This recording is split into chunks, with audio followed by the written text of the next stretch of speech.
Bonjour à tous, dans l'évangile de ce jour, il y a 3 choses qui me touchent particulièrement et que j'aimerais partager avec vous. La première, c'est que nous entendons aujourd'hui une parole qui est profondément une parole de consolation. Jésus dit à ses disciples, mais aussi à nous-mêmes, que vos cœurs ne soient pas bouleversés. Et il faut bien reconnaître qu'il y a beaucoup de choses qui peuvent nous bouleverser dans les circonstances actuelles. Beaucoup de choses peuvent nous bouleverser. Et cette consolation, Jésus nous la donne lorsqu'il nous dit qu'il part nous préparer une place. Et il est bon d'entendre qu'il y aura une place pour nous. Et il est bon d'entendre qu'en fait même, il y aura une place pour chacun, puisque dans les demeures du Père, dans la maison du Père, la maison est grande, il y a de nombreuses demeures, on entrevoit qu'il peut y avoir de la place pour chacun. Vous savez, ces jours-ci, j'avais une paroissienne qui est très engagée auprès des SDF, qui me disait la difficulté qu'ils ont dans les circonstances actuelles avec la fermeture des centres d'accueil et les organisations habituelles qui sont bouleversées.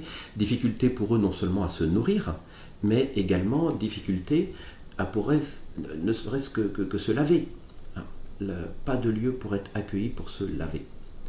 Voilà, comme disciples du Christ, nous entendons la consolation du fait qu'il y aura une place pour nous, mais en même temps, nous sommes invités à se dire comment pouvons-nous travailler à ce que chacun dans notre société puisse trouver sa place. La deuxième piste de méditation, c'est que Thomas, un apôtre que j'aime bien parce que Thomas, il fait souvent preuve de réalisme, Thomas pose une question à Jésus. Et là aussi, il est bon de poser nos questions, et particulièrement les questions qui touchent à notre foi.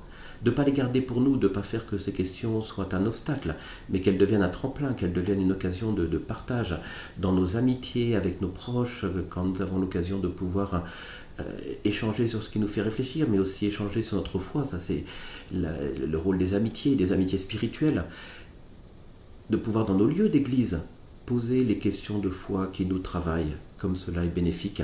Et parfois, il faut aussi savoir poser nos questions dans la prière, les poser à Jésus lui-même pour recevoir du Seigneur l'éclairage sur les questions qui nous habitent.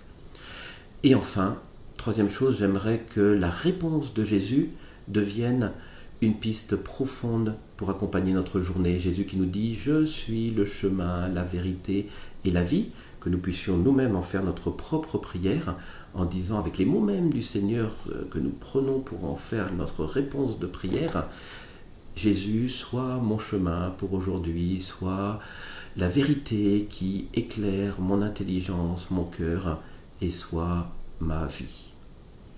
Bonne journée à chacun et chacune d'entre vous.